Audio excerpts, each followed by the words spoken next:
Genèse 21. Genèse 21. On connaît déjà cette histoire pour la plupart, mais il y a toujours des leçons à en retirer. Alors, Genèse 21, on va lire du verset 14 au verset 19. Abraham se leva de bon matin. Il prit du pain et une outre d'eau, qu'il donna à Agar et plaça sur son épaule, peut-être l'enfant, là. Il lui remit aussi l'enfant et la renvoya. Elle s'en alla et s'égara dans le désert de Beersheba. Quand l'eau de l'outre fut épuisée, elle laissa l'enfant sous un des arbrisseaux et alla s'asseoir vis-à-vis à une portée d'arc, car elle disait que je ne vois pas mourir mon enfant. Elle s'assit donc vis-à-vis de lui, éleva la voix et pleura. Dieu entendit la voix de l'enfant, et l'ange de Dieu appela du ciel Agar, et lui dit, « Qu'as-tu, Agar? Ne crains point, car Dieu a entendu la voix de l'enfant dans le lieu où il est.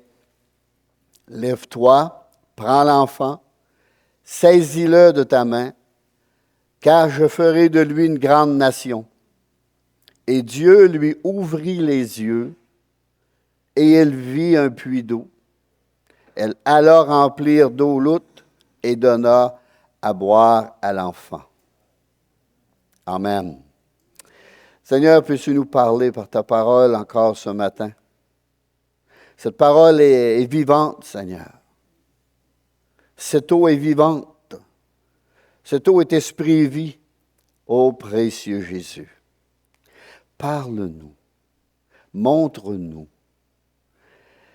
enseigne-nous, révèle-toi, Seigneur, encore ce matin. Fais-toi connaître encore, peut-être d'une façon dans laquelle nous ne t'avons pas encore connu, Seigneur, ou pas encore vu, mais viens te faire connaître à nous, afin de mieux t'aimer, Seigneur, de mieux t'écouter, de mieux t'adorer. Dans le nom de Jésus, je prie. Amen. Amen. J'avais mis comme titre Agar la désespérée. C'était tout un désespoir. Les afflictions humaines, les douleurs, les peines sont très nombreuses. Et elles peuvent nous abattre, nous troubler, nous accabler même, tout comme pour Agar, d'une manière tout à fait inattendue. Parfois, ça nous tombe sur la tête, comme un orage. Un peu comme elle. Elle ne s'entendait pas à ça, mais bon matin, Abraham s'est levé. Ah.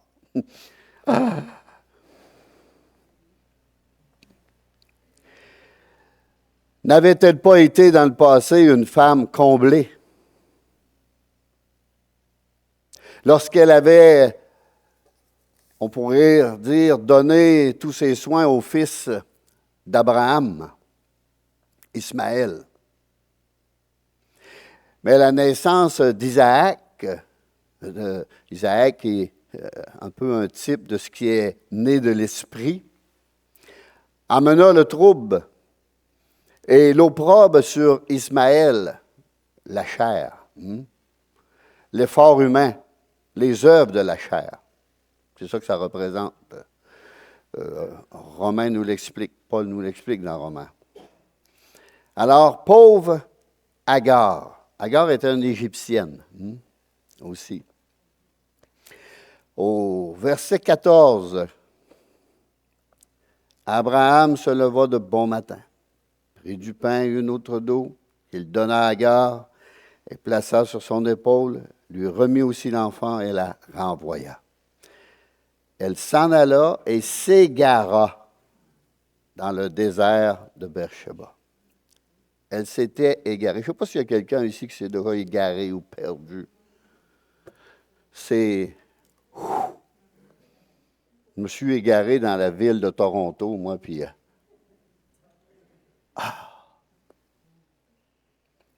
plus d'essence, plus un sou dans mes poches. Il n'y avait pas de cellulaire dans le temps, là. J'étais loin de Dieu, m'éloignais de Dieu, mais il faut être sûr que cette fois-là, j'ai crié. Puis Dieu a répondu, malgré tout, il aurait dit, on voit la miséricorde de Dieu, la bonté de Dieu.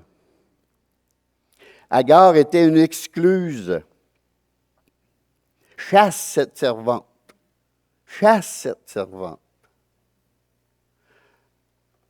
Et Abraham la renvoya. Elle fut chassée loin de la maison de son maître et de sa présence. Pourquoi? Parce que son fils s'était moqué d'Isaac. C'était même pas elle, là. C'était son fils. On peut dire que le péché nous sépare toujours de Dieu et de sa présence. Le péché nous transporte à la maison de la bénédiction, au désert, à la peine et de la souffrance.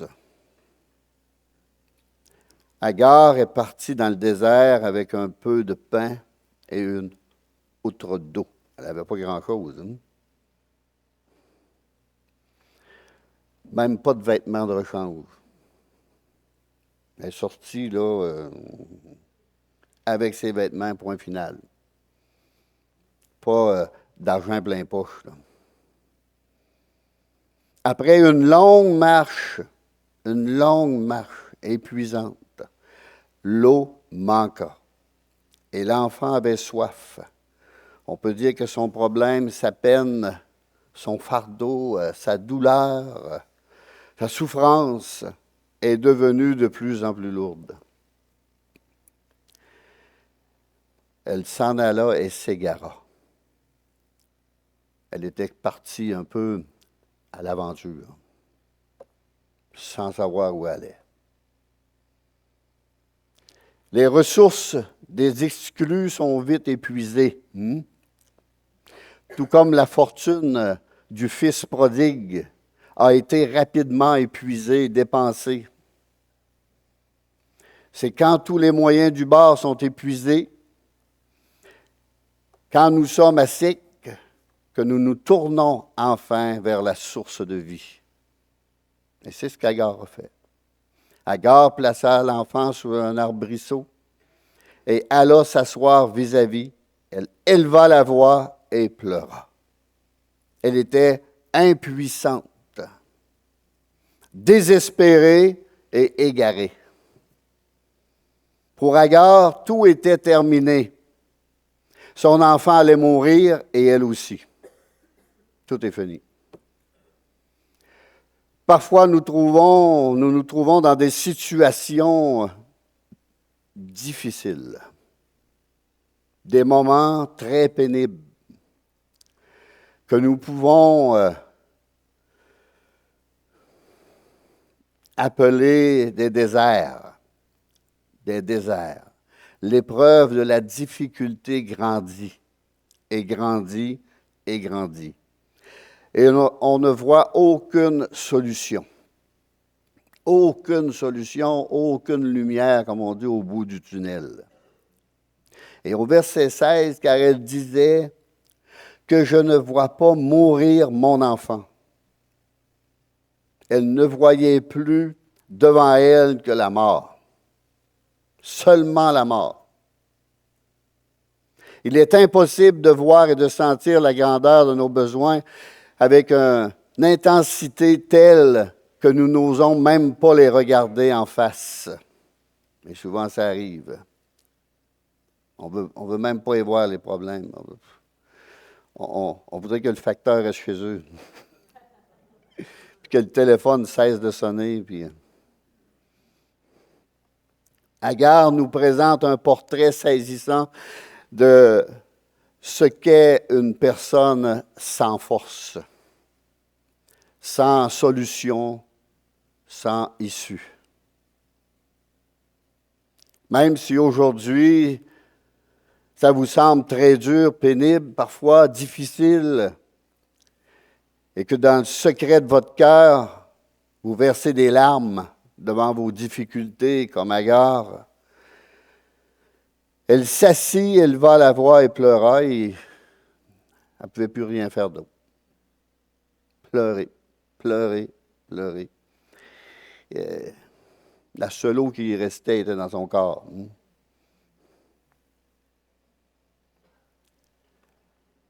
Si vous ne voyez aucune solution pour vous, c'est un désert, un trou noir parfois. Alors tournez-vous vers Dieu. Tournez-vous vers Dieu, il y a toujours la solution. La parole de Dieu nous dit, quand un malheureux crie, l'Éternel entend et le délivre de toutes ses détresses.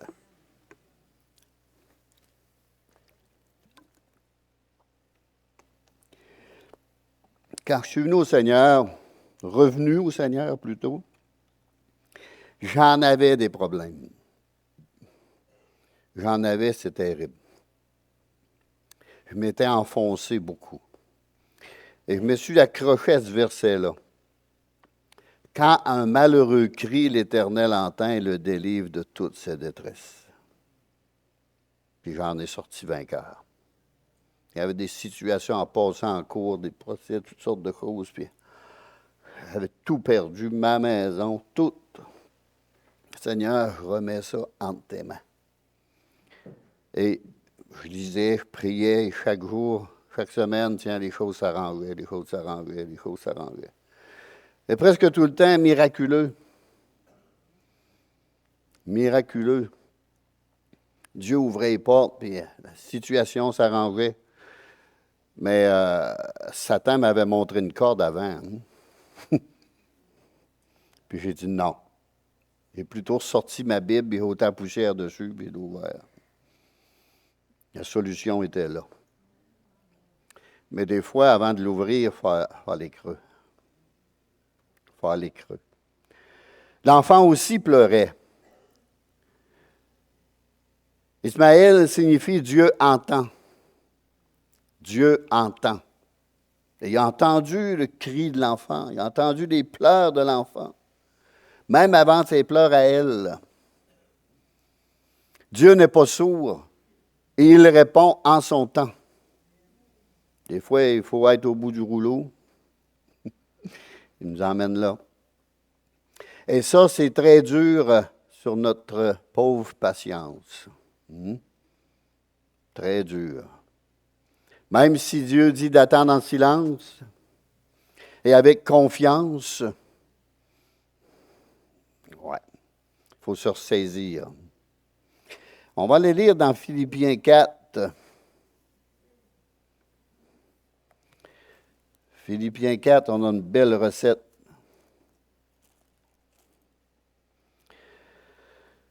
Pour toutes les situations. Philippiens 4, versets 6 et 7.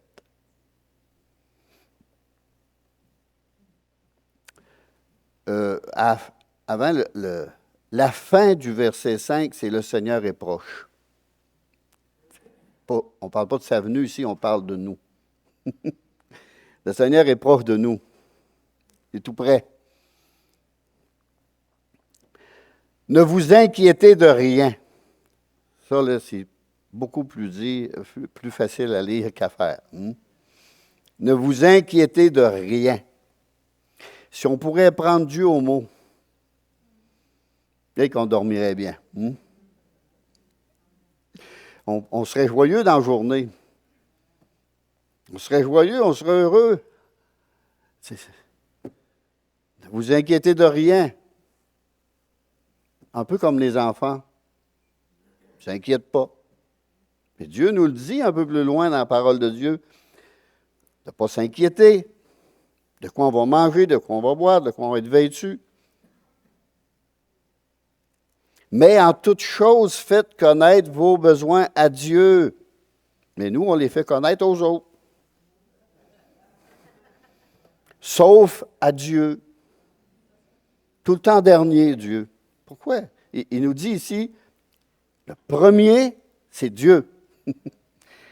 Dieu est qui? Notre papa. Fait connaître le besoin à papa. Souvent, mes enfants m'appellent, papa, papa, papa. Oui. J'ai besoin de...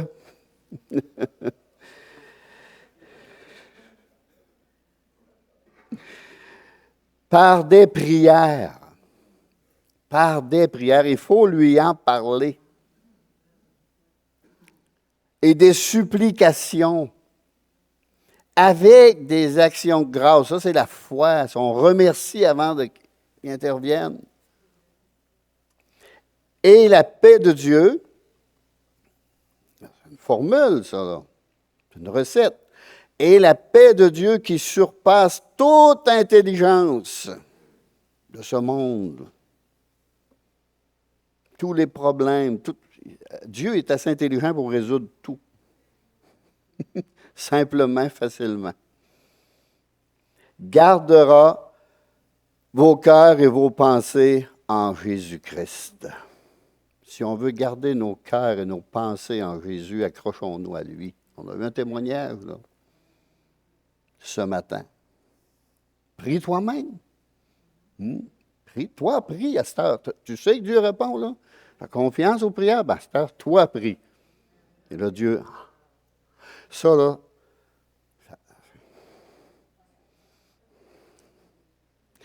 Aujourd'hui, c'est facile, on a le cellulaire.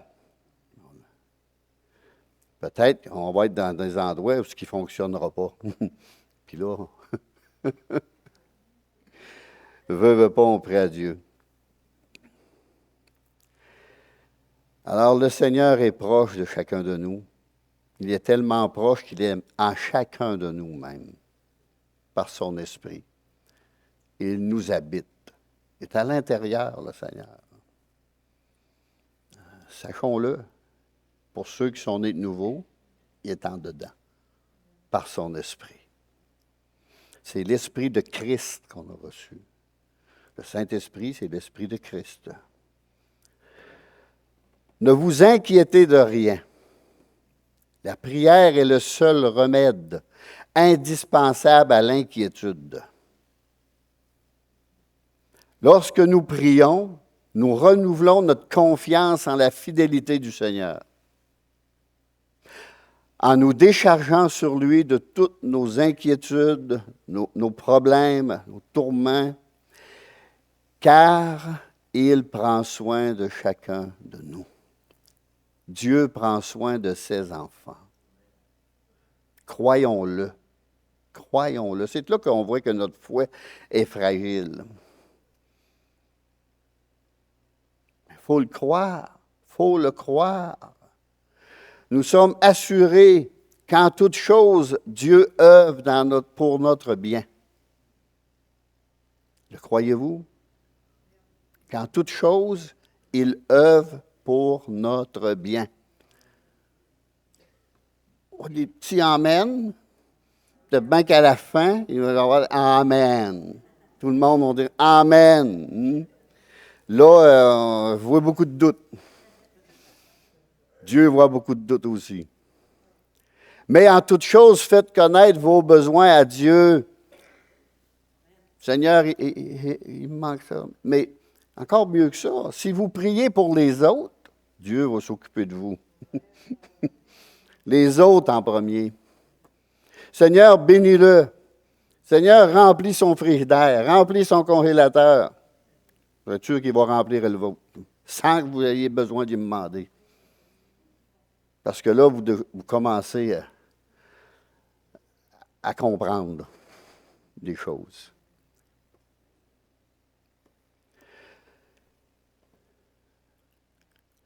Dieu est rempli de compassion.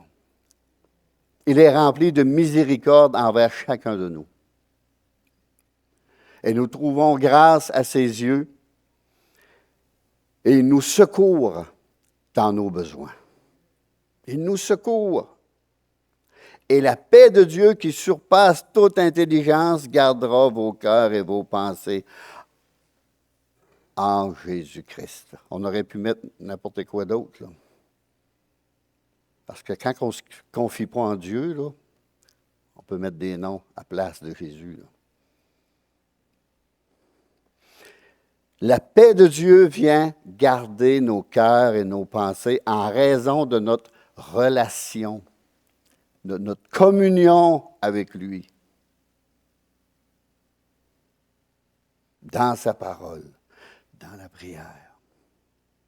Alors la paix de Dieu inonde nos âmes troublées, et cette paix est une tranquillité intérieure qui vient du Saint-Esprit, ou que nous apporte son Esprit Saint. Cette paix nous apporte la pleine conviction que Dieu, dans son amour, agira dans nos vies pour notre bien. Toujours pour notre bien. Tout concourt au bien de ceux qui aiment Dieu. L'aimez-vous?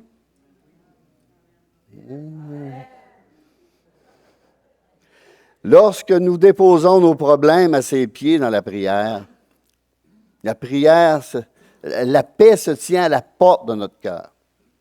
La paix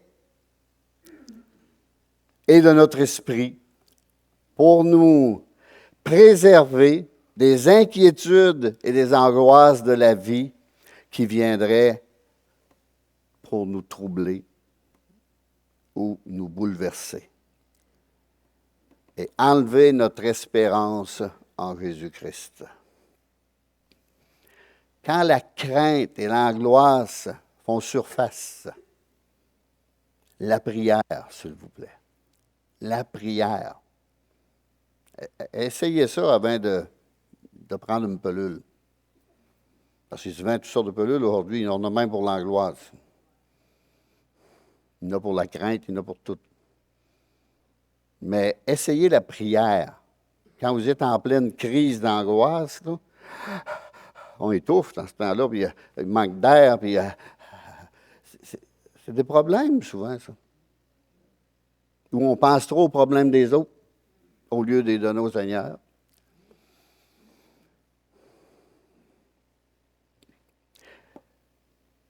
Alors, la prière, aussitôt que ça fait surface, les supplications même, on peut aller jusqu'aux supplications, mais il ne faut pas oublier les actions de grâce. Alors ça, c'est la foi. Merci Seigneur. Quand on regarde les psaumes de David, là, c'est ça qui met en application. David finit toujours, j'ai mis ma confiance en Dieu, il va agir. Merci Seigneur. Merci Seigneur.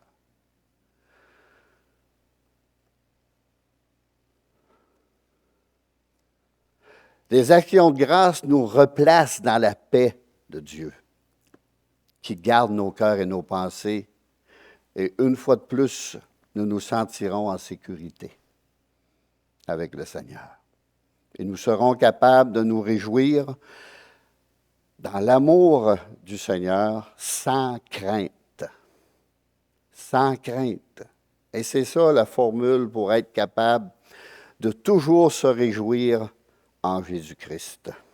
Paul il dit, réjouissez-vous toujours dans le Seigneur. Réjouissez-vous. Mais il y a une formule pour cela. Et là, il nous la donne. Christ, notre Seigneur et Sauveur, mais aussi le bon berger. Le bon berger, il prend soin de chacun de nous. Alors, ce que sa bouche dit, son bras l'accomplit. Ayez foi en ses promesses. Il faut croire ses promesses. Il faut s'appuyer sur ses promesses, se reposer sur ses promesses. La foi déplace des montagnes. La foi déplace l'impossible. Ce qui est impossible devient possible. Dieu met sa main. Au verset 17, Dieu entendit la voix de l'enfant. Et si on retourne en Genèse 21, Dieu entendit la voix de l'enfant.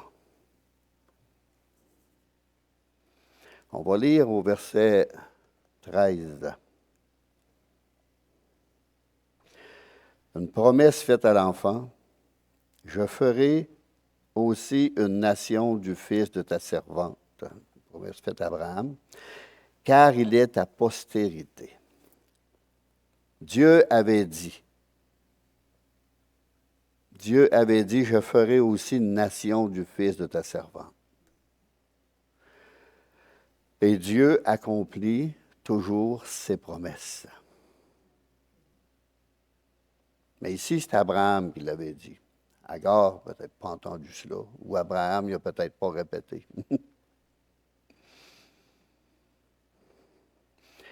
Mais ici, l'ange de Dieu appela du ciel Agar et lui dit, qu'as-tu, Agar? Là, on peut mettre notre nom. Ce matin, on peut effacer le nom d'Agar, puis mettre notre propre nom. Qu'as-tu? Qu'as-tu? Dis-moi tout. C'est le meilleur psychologue, Dieu. Dis-moi tout. Tout ce que tu vis, tout ce que tu ressens, toutes tes craintes, toutes tes peurs, toutes tes inquiétudes, tous tes tourments. Dis-moi tout. Tes finances, tout. Parle-moi de tout. Papa.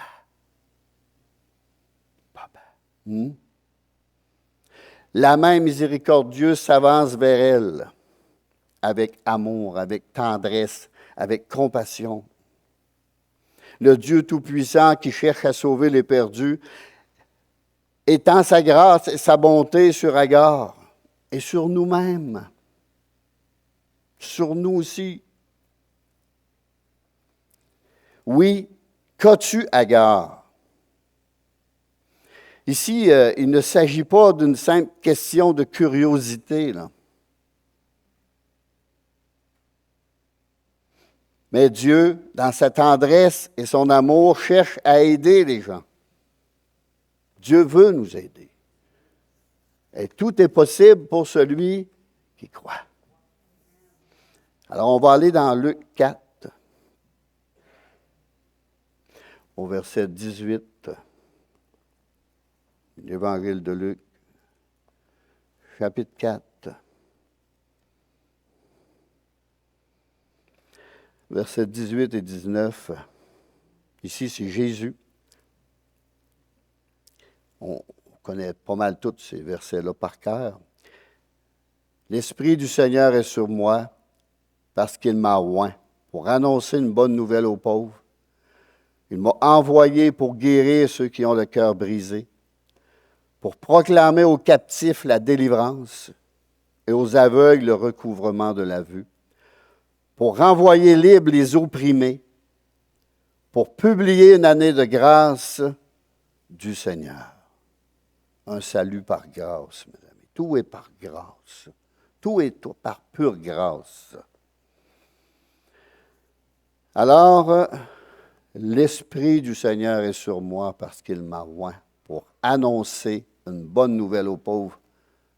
Ici, Jésus annonce le plan, le dessein de son ministère sous l'onction de l'Esprit Saint.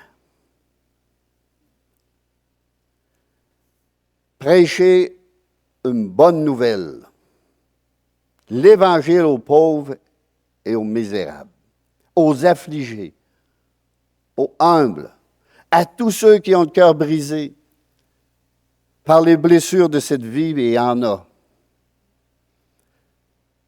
Parfois, c'est par nos proches, de ceux qu'on aime les plus, parce qu'autrement, ça ferait pas mal. La tristesse, l'abandon, la haine, l'amertume, la trahison. Jésus a tout vécu ça, là. Il faut comprendre. Là. Il est venu, puis il a tout vécu ça. Alors, il peut nous comprendre parfaitement. Il m'a envoyé pour guérir ceux qui ont le cœur brisé. Qu'as-tu, Agar? Qu'as-tu? Ton cœur est brisé, ton cœur souffre.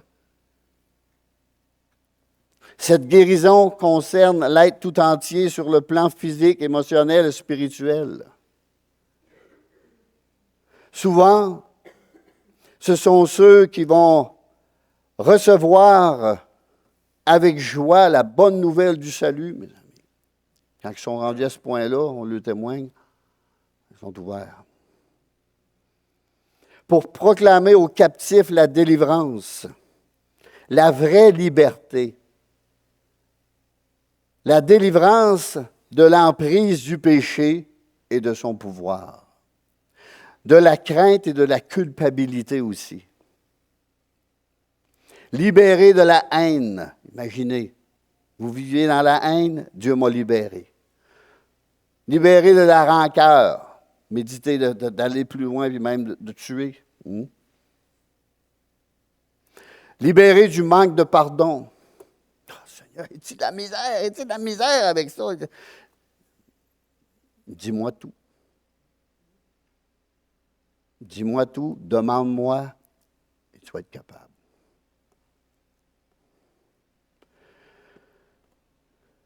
Libéré du manque d'amour, de l'indifférence du malheur des autres. Il y en a, là, ça leur passe.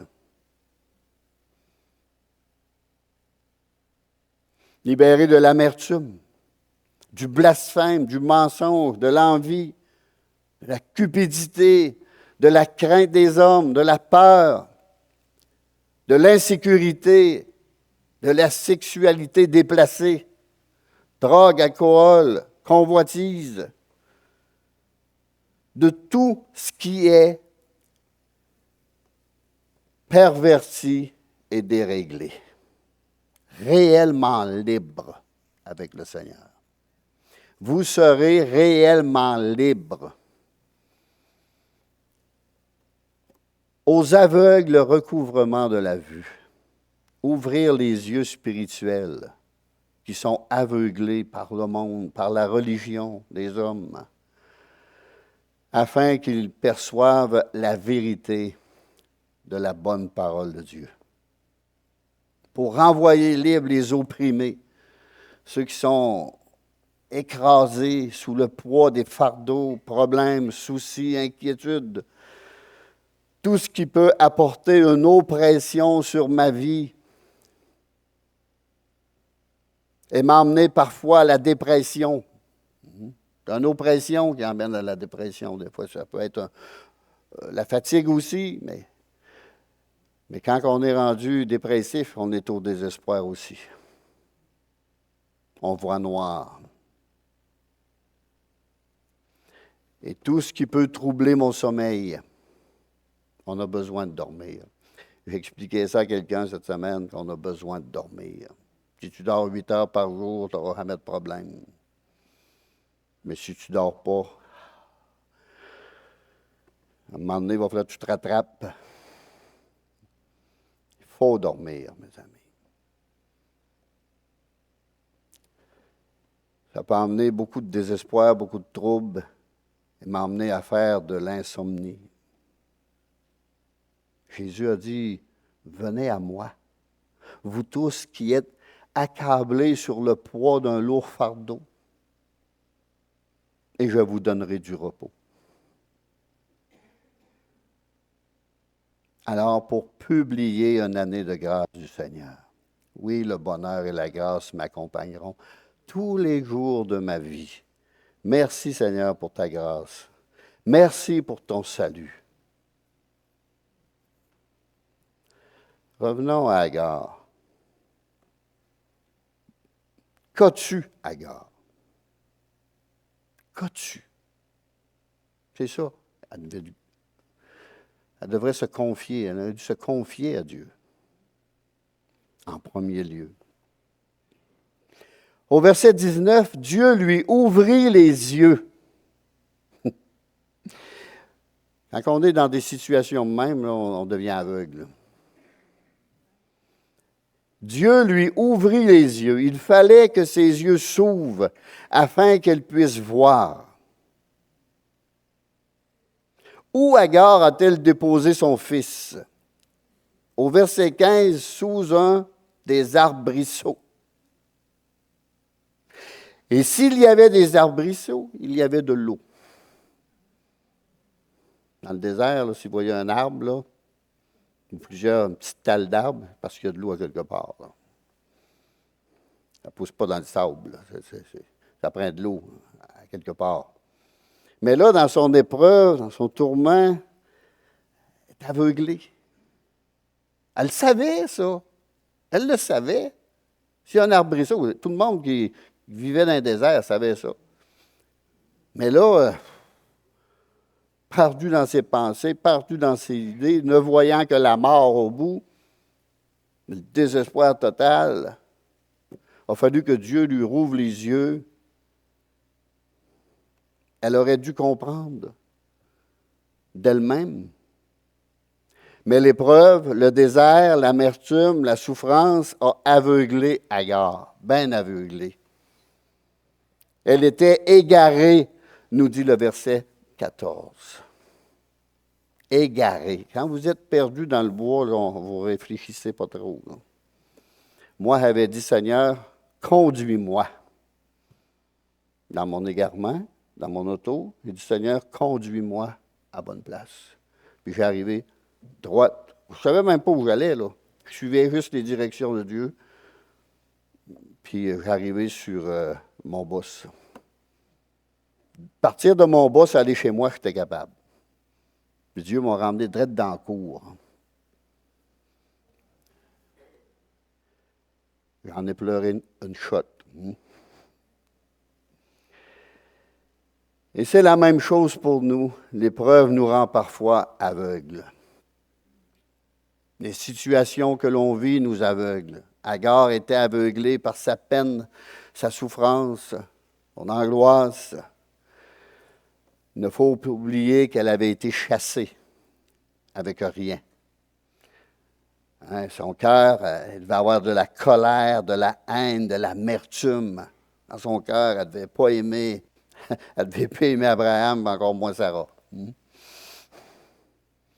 Tout cela l'a aveuglé physiquement et spirituellement. Alors, oui, Dieu nous ouvrit les yeux. Dieu lui ouvrit les yeux, puis il rouvre les nôtres aussi. Et elle vit un puits d'eau. Et elle vit un puits d'eau. Elle avait quasiment assis sur le puits, sur le couvert du puits, mes amis. Elle était assise, presque morte de soif, alors qu'un puits d'eau était là, un puits d'eau fraîche était à quelques pas. Et nous aussi, le Seigneur n'est jamais loin. Là. Il n'est jamais loin. Il est tout près. Il est tout près de nous. Seigneur, ouvre nos yeux. Agar représente l'état d'un grand nombre de personnes qui périssent faute de connaissance, mes amis aussi. Alors que la parole de Dieu est à leur portée et même résonne à leurs oreilles. Agar allait remplir d'eau l'outre. Elle aurait dû... Elle n'aurait pas pu le faire jaillir elle-même, là.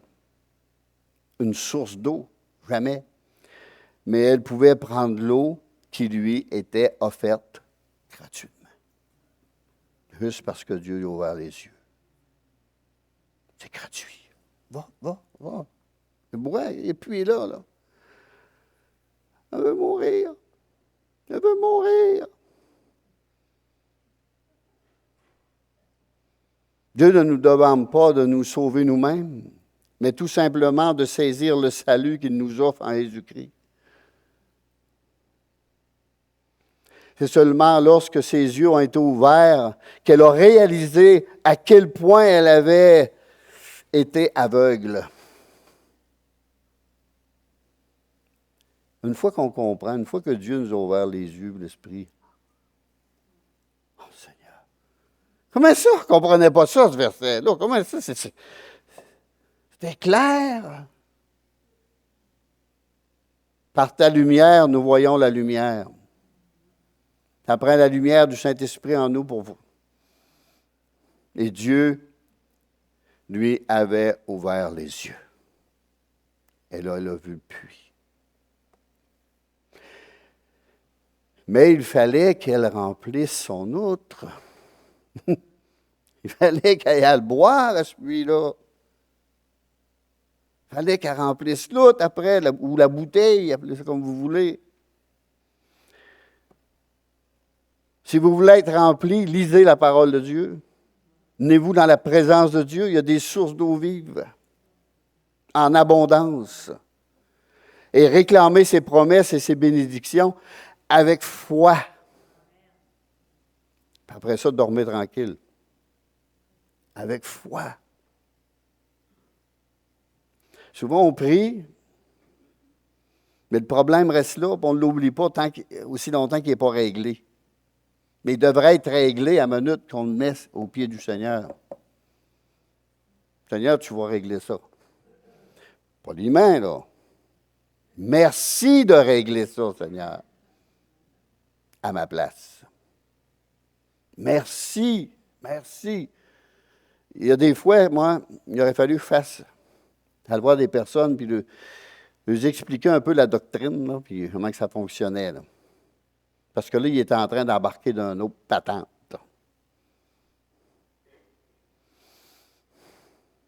Ben là, je me renferme dans ma chambre, puis je prie.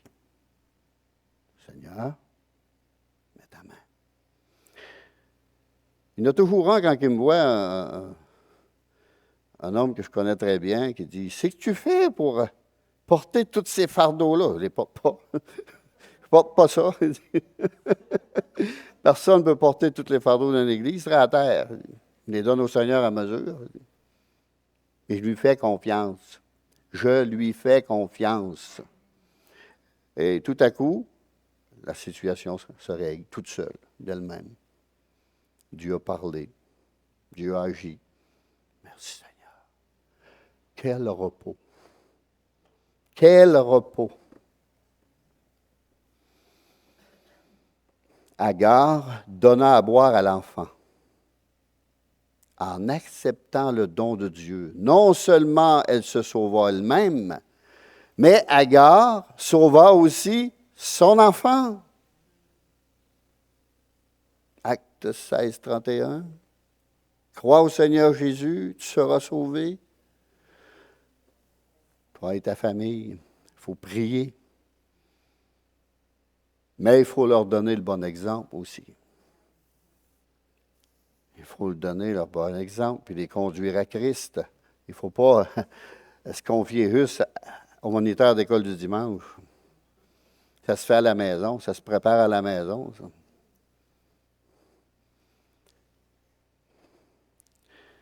Moi, je l'ai fait à la maison avec mes enfants. Pendant qu'ils étaient à l'école du dimanche, ils l'ont fait. Le Seigneur nous a ramenés, en ramène, il y en a d'autres qui réfléchissent. Mais Dieu est à l'œuvre.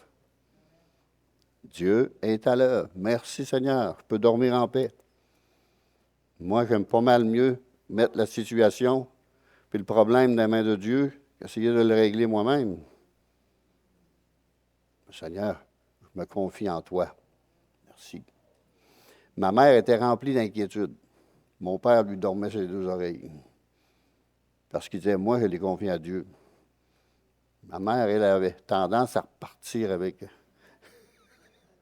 le problème.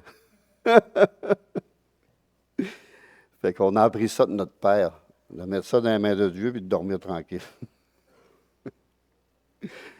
Alléluia. J'inviterai les conducteurs de chant à revenir en avant, puis on va terminer par